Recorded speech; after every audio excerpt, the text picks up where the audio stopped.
ya te pasaron un mensaje, bueno, y les explico un poco la investigación. Lo hacemos escrito, como nos había dicho, o lo hacemos por Word. En este caso, digamos, dada la virtualidad y la ventaja que tenemos en ese sentido, la investigación deberíamos hacerla por Word o por Google Drive, ¿sí? O el procesador de texto que tengan disponible. No hay limitación en ese sentido, pueden usar el que tengan.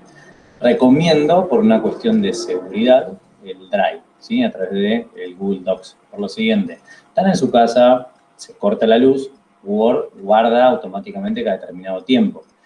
Pero si guardó hace 20 minutos y yo estoy escribiendo, ya voy 5 hojas más escritas, estas 5 hojas desaparecieron. ¿Sí? Y uno no se acuerda de estar todo el tiempo guardando. A ver, les comentaba, cuando estaba haciendo el profesorado, llegó el momento de hacer la tesis para recibirse y mi tesis es esta que está por aquí, déjenme ver. ¿La abrí? No, vamos a abrir. Ahí está. ¿Sí? Acá. Seminario de Metodología e Investigación Histórica se llama la materia en el profesorado, acá los profesores, hay un error, ¿sí? No se dio cuenta, creo, o esta es la versión borrador. Aquí yo, cuarto B, Barrio Caferata, donde los pies caminan. Este era el título y este era el subtítulo. Bien. Esta es la forma final que tiene, ¿sí? Yo tengo aproximadamente, acá son 60 hojas, ¿sí? Pero miren, acá en la 36 yo ya dejé de escribir. Y si vamos a ver, esperen que, ¿dónde está? Herramientas, contador de palabras. ¿Sí? Tengo 13.240 palabras, pero si vieran la cantidad de palabras que yo he usado como citas, es bastante grande. ¿Cómo inicié esta investigación?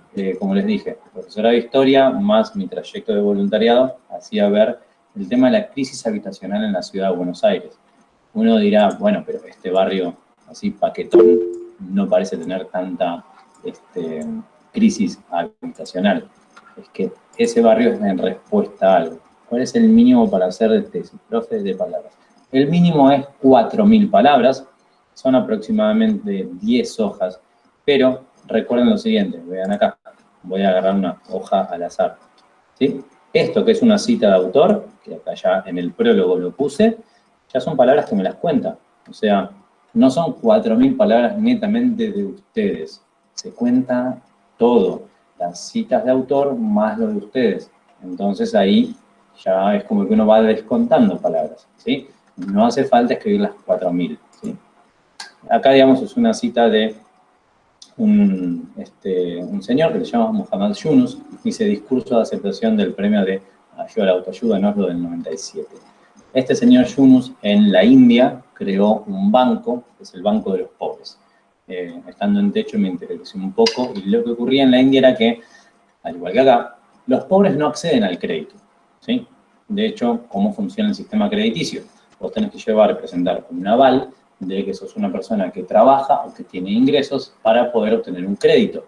Y en base a eso te dan ese crédito, ¿sí? Para que vos puedas hacerte un pequeño pyme, un negocio, expandirte o comprarte un auto y después lo vas pagando o una casa o lo que fuere.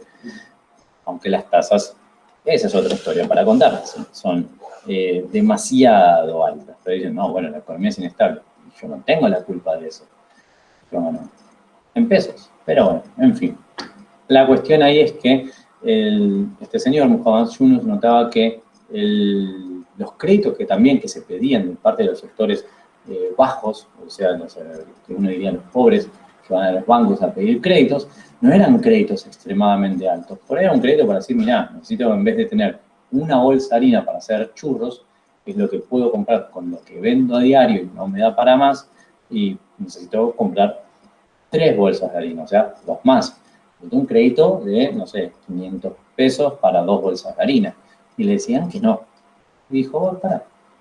Él se encargó, digamos, de ver cuántos eran los montos que pedían, vio que no eran montos grandes, que eran montos para ampliar por ahí su pequeño comercio local de comida, de ropa, etcétera, que eran créditos muy bajos los montos. Entonces decía, con un monto pequeño el banco puede dar miles millones, por ahí, de microcréditos. Ahí es donde aparece la primera la palabra microcrédito. Entonces, él decide fundar su propio banco, decide dar esos microcréditos, y lo que se logró es que las tasas de devolución de los créditos eran más altas en el banco de los pobres que en los bancos convencionales. Si un banco convencional estaba en una tasa de retorno en esos años, por ejemplo, decían los 60%, 70%, la tasa de retorno del Banco de los Pobres era del 92%. Es decir, de cada 10 personas que entraban a un banco convencional a pedir un crédito, 6 podían pagarlo y devolverlo, 4 lo refinanciaban y lo estiraban en el tiempo. En el caso de los pobres, 9,2 personas, ¿sí? Redondeemos, 9 personas podían devolverlo y 1 solo pedía estirar el plazo de pagar ese crédito. Entonces, tenemos algo entre manos, digamos, interesante. Ahí, digamos, acá lo que termina diciendo es como inicia, digamos, la investigación. Mira, queríamos ir a la Luna y fuimos a ella. Queremos comunicarnos unos con otros rápidamente, por lo que hicimos cambios necesarios en tecnología de la comunicación. Logramos lo que queremos lograr. Si no estamos logrando algo, mi primera sospecha recae sobre la intensidad de nuestro deseo de lograrlo, ¿sí? Se preguntaba, digamos, de por qué no hemos terminado con la pobreza a nivel mundo, ¿sí? No, Inte solo. Diciendo, estamos en un momento, en 97, digamos, salíamos de la crisis del tequila a nivel mundo, empezaba a haber una estabilidad económica bastante grande que duró hasta la burbuja financiera europea, norteamericana, occidental, digamos, de los 2007, que acá no pegó, porque no estábamos en esa misma sintonía.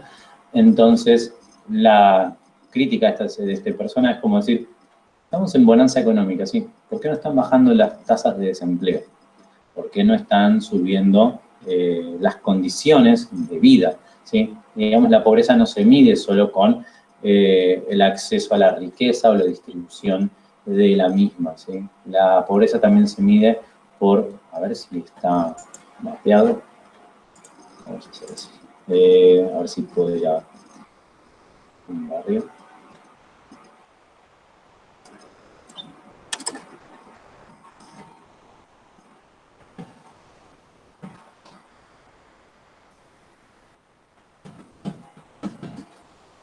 A ver si está. Este fue el segundo barrio al que yo fui a trabajar de esta ONG Techo, ¿sí? El primero era un maquinista sabio y después nos fuimos para el barrio de Nicol. El barrio Nicol queda por la Ruta 3, en La Matanza, ¿sí? Y se le decía barrio Nicol no por Nicol Neumann, decían los vecinos, sino porque este barrio no tenía en su momento ni colegios ni colectivos, ¿sí? La Ruta 3 es la que está por aquí, ¿sí? El acceso al barrio se hace solo con remises clandestinos, digamos, que te cobran un pesito en su momento los Falcon para ir y volver acá al barrio. Veamos si está mapeado. Pero a lo que voy con esto de las condiciones, digamos, de la pobreza es por lo siguiente. Un barrio que no puede acceder a determinada cantidad de servicios básicos se lo puede considerar asentamiento, y no es lo mismo asentamiento que villa. Villa es cuando el tramado de las calles es regular y no respeta un patrón de cuadrícula, ¿sí? El barrio Nicol es más asentamiento que digamos, que villa, ¿sí? No tiene lo que sería características de villa, ¿sí? Ahora, bueno, ya tiene sus propios colectivos que entran y salen. Acá están los famosos Falcon que te llevan clandestinamente hacia adentro del barrio, pero en este barrio lo que teníamos, digamos, adelante era que la mayoría de la gente está enganchada a la luz, la mayoría de la gente no tenía acceso a agua potable, sino a una manguera que distribuía agua de casa en casa, pero si el primero abre la canilla, el último quería llenar el tacho de agua. Lo mismo con determinadas condiciones, digamos, que presentaba el barrio, como de inseguridad, falta de recolección de residuos, ¿sí? Pero me parece, digamos, que todo esto iba llevando en mi cabeza a decir, bueno, hacia dónde voy a ir mi investigación. Mi investigación fue justamente para el lado de averiguar el tema de la vivienda en la Ciudad de Buenos Aires. De hecho, la primer vivienda colectiva social no es este barrio, el barrio Caferata. Este lo hice porque es el barrio donde básicamente jugaba al fútbol, donde venía a la escuela, estudiaba inglés ahí a contraturno, ¿sí? Acá está la piedra, digamos, que dice, este es el barrio Caferata, se levantó en 1921, o sea, este barrio ahora cumple 100 años, ¿sí? Pero para entender un poco el tema de casas baratas, las pocas casas que se mantienen de condición original, ¿sí? Es esto, ¿sí? Una casa barata era 2 pisos, 2 cuartos arriba, living, comedor, cocina abajo, y creo que era un baño, ¿sí? Abajo, en toilet, y un baño principal arriba. Fin de la cuestión. Uno dirá, wow, qué casa. Pero si uno va, como decimos, miren, las casas colectivas que había antes de esto, ¿sí? Para entender, 1921 esta zona todavía no está poblada, ¿sí?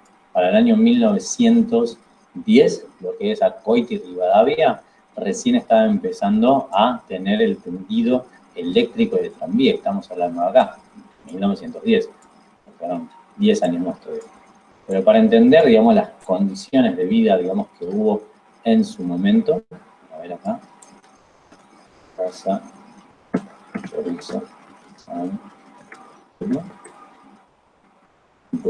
ahí, arroba de tuteo, no, ¿dónde estás?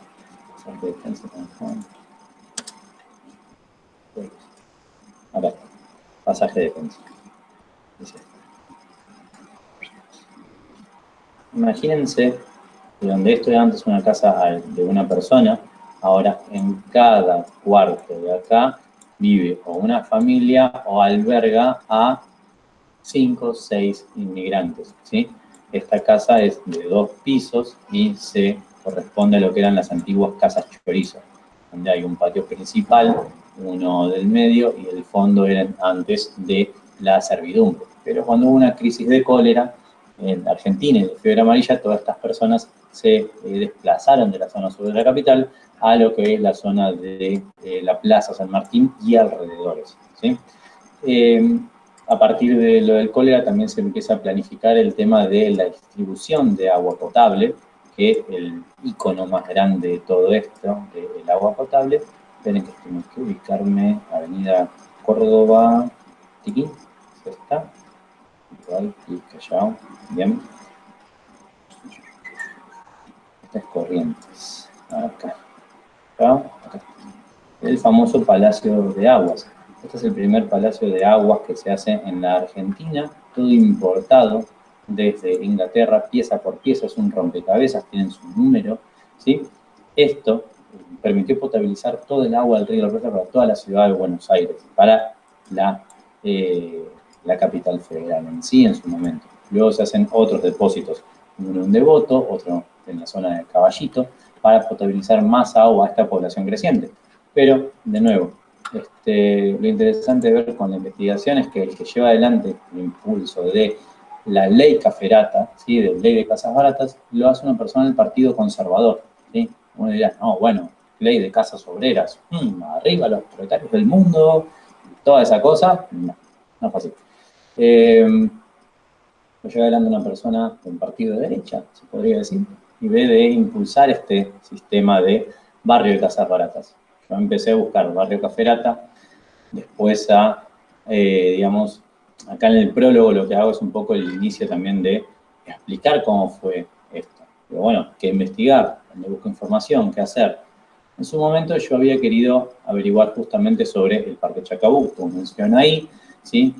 Pero veía que el Parque Chacabuco, hecho por TAIS, era un proyecto de 3 parques para el centenario de la Argentina, Chacabuco, Centenario y el de Palermo. Luego vi que era un tema bastante grande, había empezado porque era la historia de la capital federal, que me llevaba a la guerra unitarios federales, que el tema de la territorialidad, definirlo, cómo eran los espacios vacíos, porque Buenos Aires llegaba hasta Avenida Callao, hasta 1880 como mucho, y después estaba el barrio de Flores y el barrio de Belgrano. El resto eran todos vacíos. Almagro era una zona de barrio de casas quintas donde algunos lugares todavía producían alimentos el año 1900 y se vendían en el abasto local, ¿sí? Toda esa investigación lleva a, como dije, a decir, bueno, volviendo un día al profesorado, voy caminando y me topo con esto. Y digo, bueno, puedo averiguar sobre el barrio Caferata. Y por eso le puse donde los pies caminan, digamos, como subtítulo. Primero me planteé el tema de averiguar los orígenes de la inmigración, ¿sí? Y después de eso, esperen que está entrando Marcos. Después de averiguar los orígenes de inmigración, me topé, digamos, con la cuestión de decir, bueno, ¿dónde iban estos inmigrantes? Ahí es donde fui a las casas colectivas de todo el barrio de San Telmo, digamos. San Telmo, Monserrat, alrededores. Hoy por hoy puedo ampliar más la investigación porque hice la diplomatura de Ciudad de Buenos Aires y me encontré con mucho más material sobre la vivienda en la Ciudad de Buenos Aires. Lo que hoy conocemos como la calle Corrientes, que nunca duerme, entre Callao y la 9 de Julio, la zona de piezas de alquiler, ¿sí? Si querías una pieza con ventana a la calle, salía un precio alto. Si querías sin ventana, era más bajo. Querías con baño privado, sería más caro. Baño compartido, más barato. Si le querías con ventana, baño privado, eras, no Ricardo Ford, pero tenías un nivel económico bastante alto. La mayoría de las personas vivían en esa zona porque sus trabajos eran cercanos al centro. Entonces, ¿qué hacían? Ahorraban en el boleto del transporte, que era caro, ¿sí? El tranvía no era barato y no estaba popularizada la bicicleta, entonces no había un modo de desplazarse grandes distancias, ¿sí? Sin tener que entrar en gastos, por decirlo de algún modo. Lo que ustedes en secundaria se pasaban jugando con los monopatines eléctricos, bueno, esto es el equivalente a eso de esa época, ¿sí? La gente veía cómo ahorrar un manguito y decir, bueno, en vez de subirme al bondi, me voy caminando y con la plata que no sé en el bondi me puedo comprar una pizza y bla, bla, bla, así. Era los rebujes típicos del laburante en la Argentina naciente del siglo XX, ¿sí? Ahora, eso me llevó a encontrar varias cuestiones, ¿sí? Es de a poco cuando uno se pone un tema, sabiendo que de ese tema se abren dos subtemas, pero se abren otros dos y otros dos. Y tiene que ir viendo cómo elegir qué hacer, si abrirlos, cerrarlos, etc. Por ejemplo, ley de alquileres de 1905 creo que fue. Hubo una huelga de inquilinos que no estaba regulado los alquileres, entonces todos subían los precios acorde a, ¿tenés mejor trabajo? Sí, me tenés que pagar más.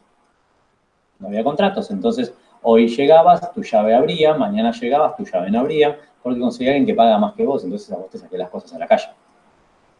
Buenísimo. No es que el Estado se metía a regular, pero tenía que haber un control sobre esa transacción, no en términos de controlar la plata que recaudaba, sino en términos de decir, bueno, mirá, no podés arbitrariamente hacer esto. Hubo lo que se llamó la huelga de las escobas, la mayoría de ellas mujeres, impulsando el tema de no a los desalojos, la vivienda para las familias, etcétera. Especulación inmobiliaria que encontré, esto que les digo, en 1920 se estaba haciendo el barrio del Caferata, entre 1910 y 1920, algunos vivos, con sus carretas, agarraban rieles de tren, los llevaban cerca de una zona, los tiraban en la calle, iban a una zona de transbordo, por ejemplo, Primera Junta, y ponían fin de semana gran remate de lotes, Parque Chacabuco, y cuando llegaban ahí te ponían un sanguchito, una bebidita, iba la gente curiosa, pero la gente con plata para comprarse un lote. Y cuando llegaban ahí decían, ven este lote acá, sí, próximamente va a pasar el tranvía, vamos a ir al progreso, vamos a llegar hasta donde antes no habíamos llegado. ¡Wow! ¿Cuánto el lote? 100 pesos, sí, tomá, ¡pum! Tranvía no estaba ni planificado. Al momento siguiente que vos te fuiste, llegaba la carreta, se llevaba la vía, el durmiente, y cuando vos llegabas, che, ¿y la vía? ¿El tranvía? ¿Y Candela? ¿Y la moto? La especulación inmobiliaria de inicios del siglo XX, mis queridos estudiantes. Después de ahí, la ley de Caferata establece, digamos, cómo tenía que ser la operatoria. Se hacen las primeras viviendas, ¿sí? Ahora les muestro. La primera vivienda, como les dije, no es esta del barrio de Parque Chacabuco, sino algunos acá dirán, vamos todavía, ¿sí? En el barrio de Parque Patricios. La primera casa colectiva A ver si la encuentro, no me acuerdo si es este. Déjenme ver. Esto, Tuki. Creo que es este. Sí, esta es la primera vivienda colectiva que se construyó en la Argentina. ¿Sí? Ahí arriba lo dice. Casa colectiva, Valentina Encina, 1919.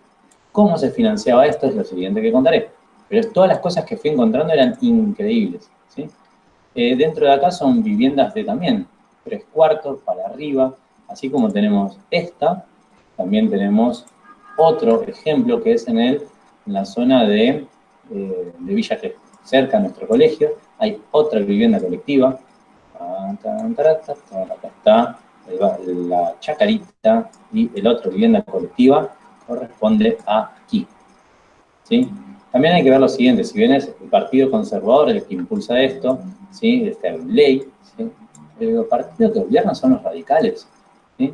Es un partido de tinte clase media, obrero, ¿sí? Tenemos hablando de reforma universitaria, de regular la cantidad de horas de trabajo, pero no habían ingresado todavía en el mundo de, digamos, de la vivienda. Esta es otra vivienda colectiva, acá también de nuevo lo mismo, son 3 cuartos, un baño, un living, una cocina, y no, el mejor era este, por ahí porque tenés tu balconcito con terraza. Dentro de este barrio llegó a haber hasta un microcine para los vecinos, ¿sí? Como su propio abasto de frutas y verduras. Toda esta manzana es otra vivienda colectiva. Pero ven, cuando encontré una punta del hilo, empecé a tirar y con todo lo que me fui encontrando. De hecho, a ver, mal no recuerdo, hay otra vivienda, esperen que recuerde dónde era. Ahí era muy parecida, acá cercana al barrio de Flores. ¿Sí? Tengo que encontrar la calle Yerbal, acá está. Esta tengo que averiguarla bien porque tiene la misma estética, la misma forma, pero no me acuerdo si corresponde a una vivienda colectiva. ¿Ven? Porque como está al lado de la vía del tren, me da a sospechar que sea para el barrio obrero de los ingleses, digamos que también es otra cuestión que se fue construyendo en esta época. ¿Sí? Pero bien, digamos, fui encontrándome con estas cuestiones. Como les decía, lo interesante es que en el contexto económico mundial el liberalismo, el Estado debe intervenir poco. Era poco lo que hacían, pero con esto empezaban a regular todas las cuestiones alrededor de la vivienda. Las condiciones materiales de cómo vivían las personas se vuelve lo importante, digamos, para la ciudadanía, ¿sí? El acceso al crédito, digamos, para financiar esto se hacía de un modo. En la primaria, en lo que es enseñar lo que era el ahorro, ¿sí? Algo que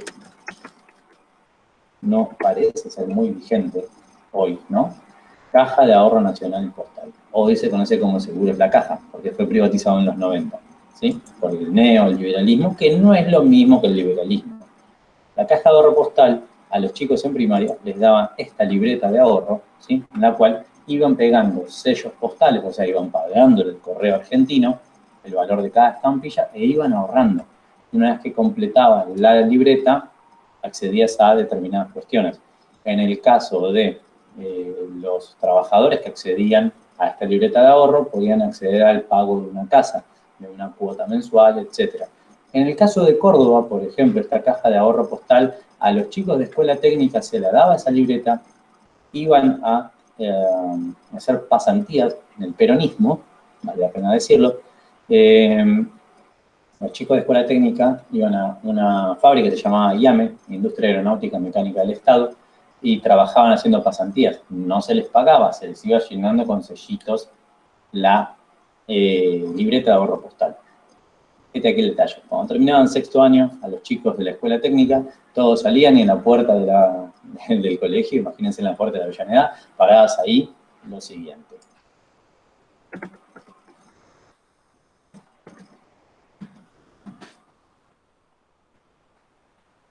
Uno dirá, qué fiasco. Yo digo que belleza. Si salís con 18 años andando con esto de la puerta de la Avellaneda, la moto Puma, una moto argentina, ¿sí? El motor era alemán, pero todo lo demás fue hecho por los primeros ingenieros de lo que es Argentina. Tenía sus problemitas, pero para lo que era la movilidad de un trabajador, esto era, ¡buah! Pasaste del caballo a la bici a la motito. Hubo algunos locos que se fueron desde aquí hasta Alaska, Canadá en moto. En Perú se quedaron sin rayos de esto, etcétera, pero video muy entretenido para ver. A mí, historiador, ustedes, no sé. Pero vean cómo cada cosa me fue llevando a ver otras cosas. O sea, empecé con la casa, llegué al ahorro postal. Del ahorro postal empecé a tirar a ver dónde iba. También me llevó a ver de qué se hacía con apuestas del hipódromo. Una parte se financiaba. ¿Cómo se financiaban las casas, las construcciones? Hay una parte que no llegué a investigar, que es el primer litigio, ¿sí? El primer juicio que se hace en el caso, digamos, de estas casas, que es, por ejemplo, me encontrarlo de nuevo. Aquí estamos. La primera de los juicios que se realizan en alguno de estos barrios porteños es, bueno, me construiste una casa, perfecto. Yo salgo y me embarro. No tengo la vereda hecha. Y la empresa constructora, oigan, es re paquete esto. Estas casas valen miles de dólares, de 500 para arriba, ¿sí? Acá hay otra casa bastante original, todavía mantenida, ¿sí? Ven que no se ve bien, ir para atrás, aquí, ahí, ¿ven? El primer litigio se lo hacen a la empresa constructora diciendo, bueno, me falta la vereda. Y dicen, no, el contrato dice, tiene que tener acera delimitada. La acera delimitada es, se hace la calle, se pone el cordón, fin, queda delimitada, que es la acera de la calle, nada más. Después tuvieron que hacer el plan de las casas, de hacer las veredas y todo eso. Bien. Ahora bien, todo esto, digamos, fue con tiempo. Yo lo hice en un año. Ustedes también lo pueden hacer. Compilar información. Tienen que ver qué es el tema que van a hacer. ¿Alguno tiene una idea de qué va a hacer? Creo que había uno que había escrito acá. Bien. No lo voy a... Acá. Uno presentado. Alper sí había escrito, que yo había mostrado el libro de la deuda argentina. ¿Sí? Voy a investigar sobre los antecedentes nacionales e internacionales desde 1989 al 2013, económicos, sociales, internacionales, en este periodo, porque me interesa la gran cantidad de hechos históricos que ocurren durante este periodo. Muy bien. Esto yo ya le puedo poner aprobado y listo. ¿Sí? Esto es una presentación de investigación. El otro día me topé con algo que por ahí te puede interesar como para sacar material. Esto lo veremos la semana que viene. Marcianos, crónicas de la deuda.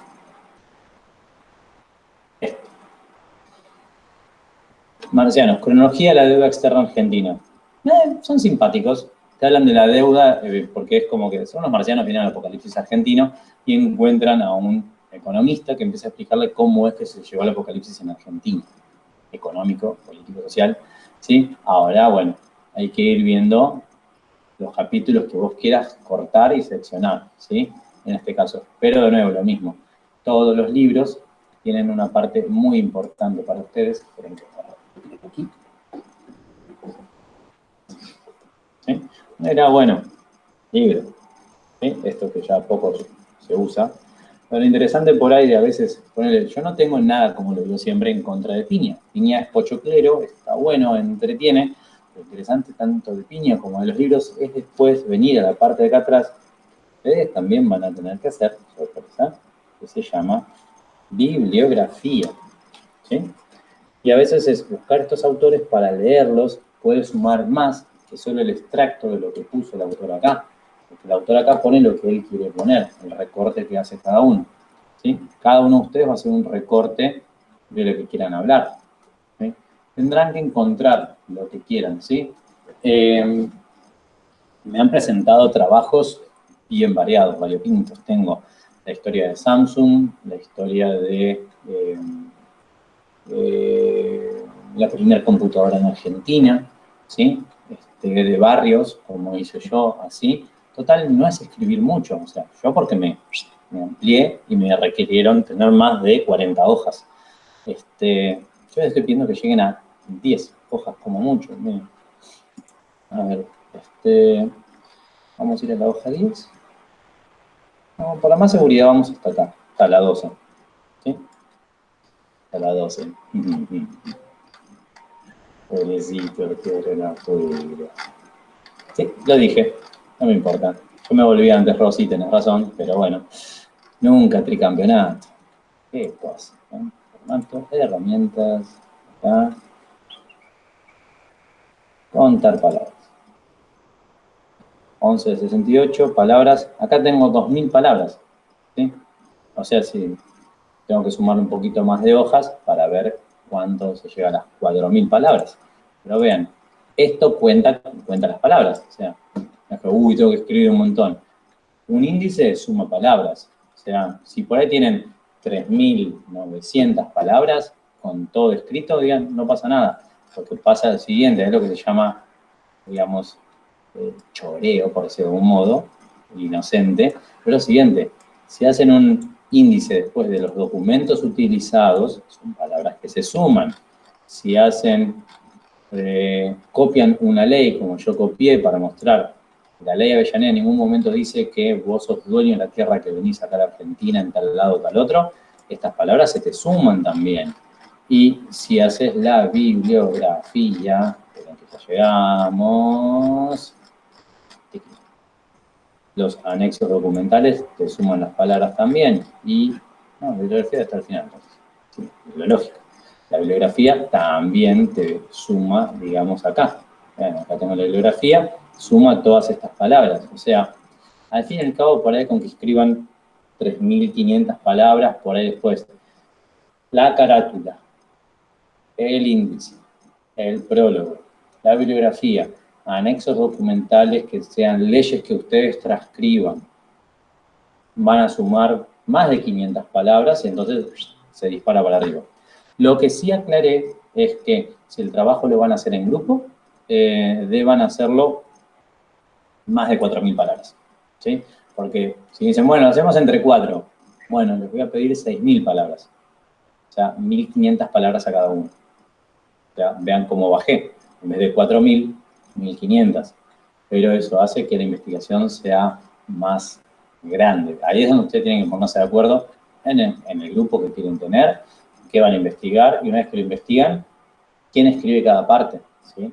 Porque si uno dice, bueno, yo escribo la introducción, yo el desarrollo, yo la conclusión, si uno se traba, traba el resto. En cambio, si cada uno empieza a investigar una parte y después ven cómo compilarlo, se juntan en una casa, Dios mediante que nos permitan juntarnos a hacer estas cosas, o van al colegio, piden una computadora, nos juntamos porque nos permiten ir al colegio, también, no, ya no sabemos para dónde vamos a ir,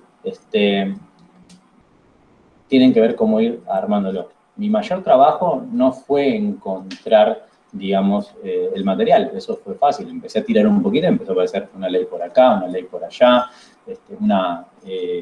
un testimonio por acá, y dije, bueno, vamos agarrando. El mayor trabajo, como les dije, fue ponerle, como acá ven en la pantalla, todas estas pestañas abiertas, pero imagínense que eran 15 archivos de Word, porque el profe era reticente de tener un Drive, ¿sí? Y tenía pánico a usarlo. Tiene que ser sí o sí en grupo, no Natalia, podés hacerlo solo. Por si acaso, para todos, pero acá porque me emociona hablar de la historia, como pueden ver, y mostrar todos estos detalles para todos lados. Quiero saber, ¿se entendió un poco para cómo tienen que hacer la investigación? Ahora en micrófonos los escucho. O escriban como una tía ahí.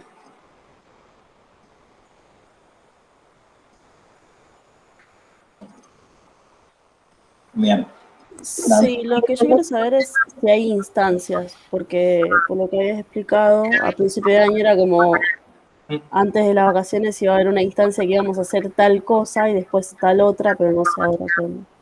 Todas las instancias son sometidas a revisión continua de los DNU, de la RETA y de toda esta gente, ¿sí? A lo siguiente, por ejemplo, vamos a la materia proyecto, acá, con el segundo bimestre. Acá cada uno debe ir compilando en fuentes las fuentes que van encontrando, pero para tener las fuentes tienen que hacer como Alper, acá ponerme qué van a investigar, ¿sí? Y entonces después Alper se genera un archivo de Word, de Google Drive, empieza a ponerme solo las citas bibliográficas acá, ¿sí? Acá me pone las fuentes, ponele. La fuente, dice, ponerle la fuente es ponerme el nombre del autor, el título, etc. Cuando me hablo de citas, es que ya me hace el recorte de lo que quiero utilizar para su investigación. El prólogo, no se preocupen, porque lo van a escribir hoy y después lo van a volver a escribir cuando terminen la investigación. Porque suele ocurrir que digan, mira, ponele, uso Alper de ejemplo, voy a investigar del 89 al 2000. y por ahí me diga, esto es el prólogo de ahora, porque le interesa este periodo histórico. Por ahí cuando termine la investigación diga, la investigación solo puede ir del 89 al 97 con el efecto tequila, por la cantidad de información recopilada no puede avanzar los últimos 4 años de la recta final que llevan a la decadencia del 2001 argentino. Bueno, pero ya me dejó eso para otro estudiante que venga atrás y diga, quiero hacer esto. Digo, ya tengo esta parte, ¿por qué no te concentras en estos 4 años? Y listo. ¿Sí? Pero bueno. La instancia de ahora, básense en esto. Completar qué voy a investigar, ver las citas, las fuentes bibliográficas que van a utilizar, hacer las citas y el prólogo espera. Luego de vacaciones de invierno, la idea ya sería empezar a sincronizar todo esto. Es decir, bueno, pero para eso tienen que saber qué van a investigar. ¿Sí? ¿Alguno tiene una idea?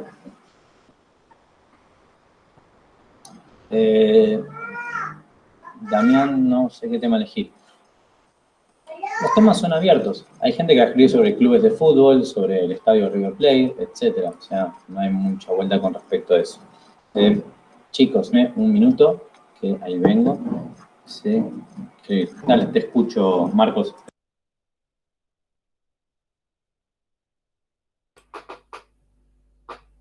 ¿Se fue o está? Se fue, pero está, tipo, te está escuchando, pero... Ah, no, creo que voy a escribir sobre la historia de la guitarra eléctrica y los distintos tipos de guitarras eléctricas y cómo se generaron y todo eso. Bueno, perfecto. Ya hay algo ahí, por ejemplo. Lo que puedes arrancar, no te digo de la prehistoria, decir los primeros instrumentos, pero decir, bueno, ¿cuándo aparece la primera idea de hacer una cuerda en un palito con una caja de resonancia? Y decir, ajá, bien, ¿quién lo hizo? Y decir, pero de ahí saltar rápido, porque si te haces la historia de la guitarra, decís, ahí es donde yo digo hay que ver el recorte que uno hace. Si decís, bueno, voy de la guitarra criolla a la eléctrica, es otra cosa.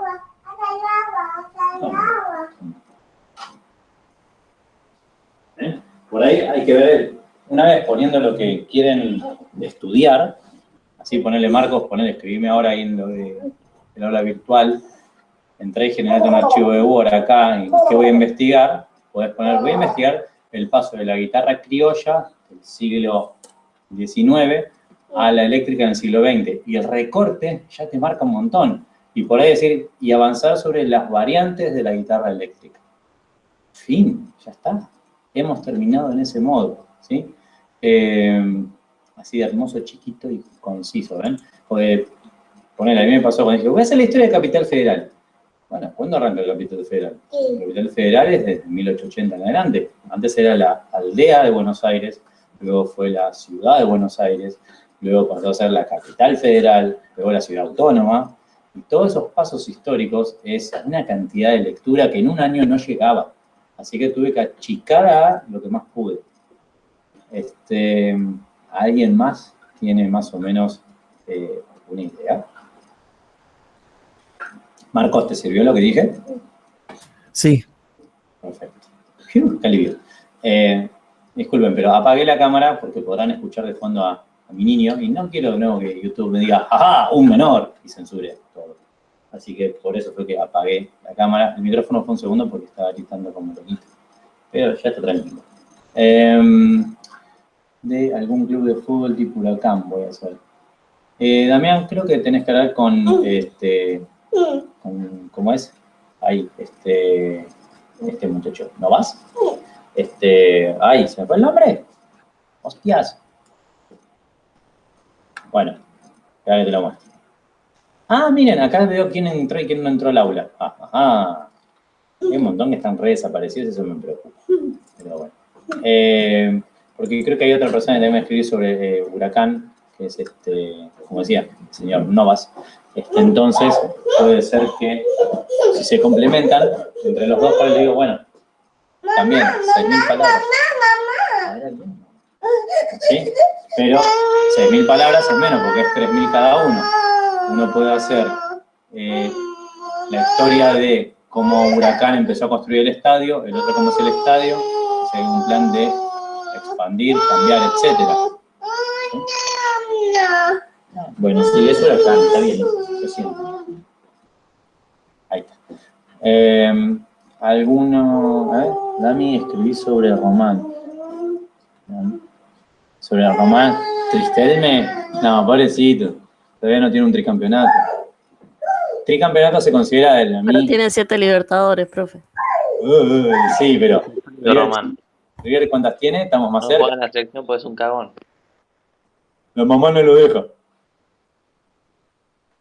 La mamá se pone triste si juega a la selección. Pobrecito. No, está bien. Está bien No como senté la camiseta.